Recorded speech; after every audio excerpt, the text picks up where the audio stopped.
बहुत से लोगों को क्लिनिक में देखा है कि स्ट्रेस को डिप्रेशन समझ बैठते हैं और डिप्रेशन को एंजाइटी समझ बैठते हैं। उसको panic attack basically psychological term में कहा जाता है। आपकी हार्ट रेट बढ़ने लगती है। बहुत से लोगों में देखा जाता है फादर या मदर में एंजाइटी होती है, वो ट्रांसफ़र हो जाती है बच्चों में। बाज़ दफ़ा एंजाइटी ही रिलेशनशिप में इनसिक्योरिटी का जो है वो बाइस बन रही होती है।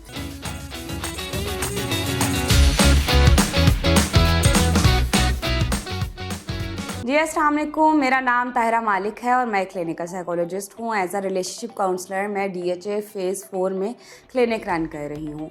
आज हम बात करने वाले हैं एंजाइटी के बारे में।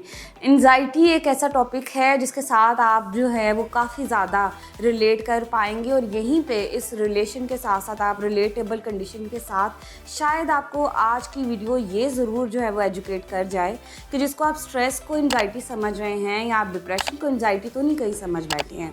मैंने बहुत से लोगों को क्लिनिक में देखा है कि स्ट्रेस को डिप्रेशन समझ बैठते हैं और डिप्रेशन को एंजाइटी समझ बैठते हैं। तो आज हम एंजाइटी को समझेंगे। एंजाइटी बेसिकली एक ऐसा जो है वो डिसऑर्डर है, साइकोलॉजिकल कंडीशन है जहाँ पे आपको एक अनजाना सा खौफ रहता है, परसिस्टेंट वरी रहती है, मुसलसल जो है वो आपको चीज़ों से मुतल्लिक डाउट्स और आप कह लें कि परेशानी लाहक रहती है और उसकी कोई रीज़न आपको नहीं पता होती है। आपको लगता है कि चीज़ें शायद ख़राब हो जाएंगी। अब वो स्पेसिफ़िक भी हो सकती है और डे टू डे लाइफ की भी हो सकती है। इसको मज़ीद जो है वो जानने की कोशिश करते हैं कि क्या ये सिर्फ फीलिंग से रिलेटेड है। नहीं, इसमें आपकी जो है वो फ़िज़िकल सिम्टम्स भी इसमें इन्वॉल्व होती हैं। फ़िज़िकल सिम्टम्स में क्या सिम्टम्स हैं, जैसे कि बहुत से लोग एंजाइटी को हार्ट अटैक के साथ जो है वो समझ लें कि ओवरलैप कर रहे होते हैं या मिसअंडरस्टैंड कर लेते हैं।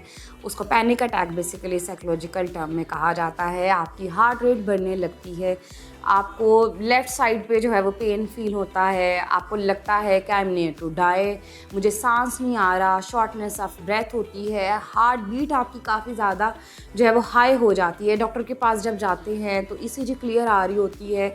हार्ट रेट हालांकि इनफैक्ट वो बड़ा होता है, लेकिन डॉक्टर आपको बताता है कि आपकी ECG तो क्लियर है और आप घर आ जाते हैं। ये मामला कई दफ़ा हो रहा होता है। लकीली कुछ लोगों को पहले ही विज़िट में जो है वो साइकोलॉजिस्ट से की तरफ रेफ़र कर दिया जाता है और बाज़ दफ़ा जो है वो आपके बहुत से विज़िट जो है वो इसी तरह इमरजेंसी के लगते रहते हैं। तो ये है पैनिक डिसऑर्डर। अब ये पैनिक डिसऑर्डर बेसिकली एंजाइटी के ही अम्ब्रेला के नीचे आता है। अब एंजाइटी में मल्टीपल टाइप्स हैं। आपको सोशलाइजेशन करने में मसला हो रहा है अगर, तो सोशल एंजाइटी है। आपको अगर रोज़मर्रा की चीज़ों में मसला होता है, आपको बहुत ज़्यादा एक्सेसिव थॉट्स हैं, वरी है, मतलब अगर कोई घर से बाहर जाने वाला है तो आपको टेंशन होगी कहीं खुदा ना खास्ता इसको कुछ हो ना जाए। चूल्हे आप चेक कर रहे हैं, कहीं कुछ बुरा ना हो जाए। आप बार बार अपने लव वंस को फ़ोन करके पता करते हो सब ठीक है। ये चीज़ें आप तो अपना लव शो कर रहे हो, लेकिन आपके लव वन के लिए शायद ये जो है वो इरिटेबिलिटी और मेंटल स्ट्रेस का जो है वो बाइस बन सकता है। इसके अलावा पोस्ट ट्रॉमेटिक स्ट्रेस डिसऑर्डर भी हो सकता है। अब समझते हैं कि क्या एंजाइटी जो है वो ऑल ऑफ सडन हो जाती है, क्या इसके कोई रीज़न्स हैं या ये कभी भी किसी को कहीं भी हो सकती है। तो इसके डेफिनेटली रीज़न्स हैं। रीज़न्स की बात करते हैं तो रीज़न्स जो हैं वो मल्टीपल हो सकते हैं, मल्टीपल फैक्टर्स हो सकते हैं। इसमें जीन्स जो हैं वो बहुत अहम रोल प्ले करते हैं। बहुत से लोगों में देखा जाता है फादर या मदर में एंजाइटी होती है, वो ट्रांसफ़र हो जाती है बच्चों में। बाज़ दफ़ा तो जीन्स के अलावा मैंने ये भी देखा है हस्बैंड में एंजाइटी है तो भी वाइफ में ट्रांसफ़र हो रही होती है, बच्चों में ट्रांसफ़र हो रही होती है। उसके अलावा जो है वो इन्वायरमेंटल फैक्टर बहुत ज़्यादा अहम रोल प्ले करते हैं। अगर आपके घर में ऑल टाइम स्ट्रिक्टनेस का माहौल रहता है, खिंचाव रहता है, रिलेशनशिप हेल्दी नहीं है, या फिर पेरेंट्स का जो है वो बहुत ज़्यादा रोब दबदबा घर में रहता है, तो बच्चे एंजाइटी का शिकार हो जाते हैं। और जब आप बड़े होते हो तो आप एंशियस पर्सनालिटी डेवलप कर देते हैं। फिर उसके अलावा जो है वो आपके न्यूरोट्रांसमीटर एक अहम रोल प्ले कर रहे हैं, जिसमें गाबा है, जिसमें सेरोटोनिन है। अगर जो है आपको इस चीज़ों में इन न्यूरोट्रांसमीटर में प्रॉब्लम आता है तो डॉक्टर आपको मेडिसिन दे रहे होते हैं। फैमिली के जो है वो रिलेशनशिप का एक अहम रोल है। अगर आपकी जॉब में ऑल टाइम जो है वो आपका बॉस आप पे चीख रहा है, चिल्ला रहा है, तब भी एंजाइटी हो सकती है। अगर आपको अपनी जॉब को लेकर इनसिक्योरिटीज़ हैं तब भी एंजाइटी हो सकती हैं। आपके रिलेशनशिप में इनसिक्योरिटीज़ भी एंजाइटी लेकर आते हैं और बाज़ दफ़ा एंजाइटी ही रिलेशनशिप में इनसिक्योरिटी का जो है वो बाइस बन रही होती है। तो एंजाइटी के तो बहुत से जो हैं वो रीज़न्स हैं, लेकिन अब बात आती है कि अब एंजाइटी हो गई हमें, इस एंजाइटी का हल क्या है, ट्रीटमेंट क्या है इस एंजाइटी का। तो सबसे पहले तो अगर आपको लगता है कि आप इस वीडियो के साथ रिलेट कर पा रहे हैं और आपको या आपके इर्द गिर्द किसी को भी ये सिम्टम्स हैं, तो उसको मेंटल हेल्थ प्रोफेशनल को जो है वो एक दफ़ा विज़िट कराना ज़रूरी है, ताकि वो आपको ये बता सके कि ये कौन सी एंजाइटी में फॉल कर रहा है। ये GAD है या स्पेसिफिक है या पैनिक अटैक्स हैं या ये सिंपल फोबियाज़ हैं, ये क्या है, वो आपको बेहतर जो है वो गाइड करेगा। उसके बाद आता है इसका ट्रीटमेंट। इसका फर्स्ट लाइन ट्रीटमेंट जो है वो मेडिसिन है, सेकंड लाइन ट्रीटमेंट इसका थेरेपी है। अगर आपकी एंजाइटी जो है मॉडरेट टू सीवियर है, अगर माइल्ड है तो सिर्फ थेरेपी जो है वो अकेली आपको मदद कर सकती है। अब इसमें जो है वो एंग्जाइटिक्स जो है वो ऐड किए जाते हैं। कुछ लोग जो हैं वो आपको बेंजो भी दे देते हैं, जिसके मैं तो हक में नहीं हूँ। डेफिनेटली आपकी पूरी हिस्ट्री के मुताबिक मेडिसिन दी जाती हैं।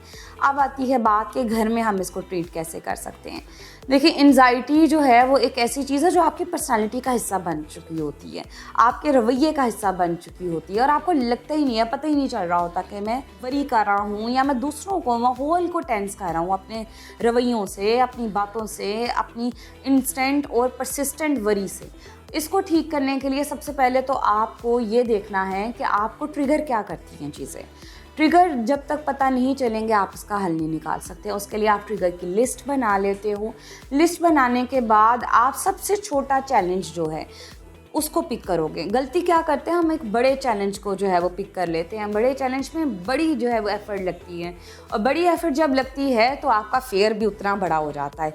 उससे नुकसान क्या होता है कि आपकी हिम्मत जवाब दे देती है, आप सक्सेसफुल नहीं होते हैं, तो आपको लगता है कि मैं तो इस एंजाइटी से लड़ नहीं सकता हूँ। तो इसलिए हमेशा अपने जो है वो चैलेंजेस जो हैं वो छोटे रखें। लीस्ट से जो है वो मोस्ट की तरफ जाना चाहिए हमेशा। आप अपने फोबियाज़ की लिस्ट बना सकते हो, आप अपने फेयर की लिस्ट बना सकते हो, आप अपनी एंजाइटी के ट्रिगर्स की लिस्ट बना सकते हो। आप इसमें कॉग्निटिव बिहेवियर थेरेपी कर सकते हो, जो कि आपको थेरेपिस्ट जो है वो मुहैया करता है।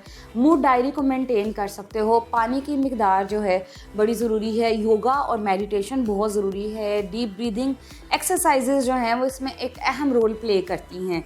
अब बहुत से लोगों को जिम की वजह से भी एंजाइटी प्रवोक कर रही होती है, तो उन लोगों के लिए ये है कि आप हैवी जो है वो वेट एक्सरसाइजेज नहीं करें, ताकि आपको शुरू में जो है वो कॉन्फिडेंस पैदा हो सके। तो आप क्या करेंगे, आप घर में जो है वो रिलैक्सेशन एक्सरसाइज करेंगे।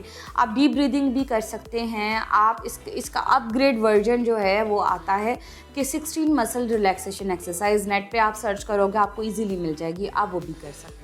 और अगर हम बात करें एंजाइटी की ऐसे टिप्स के बारे में जो आप घर बैठे बिठाए काफ़ी हद तक इससे मदद ले सकते हैं, तो इसमें जो है वो सबसे पहली बात आती है जर्नलिंग करना। मतलब अपनी जो है वो एंजाइटी की जो है वो रिकॉर्ड को तैयार करना, जर्नलिंग करना डेली के बारे में। डेली जो है वो जो भी एक्टिविटीज़ हैं जिसने आपको एंजाइटी दी उसके बारे में लिखना। दूसरा जो है वो आपकी डीप ब्रीदिंग एक्सरसाइजेस बहुत ज़्यादा ज़रूरी हैं आपके लिए।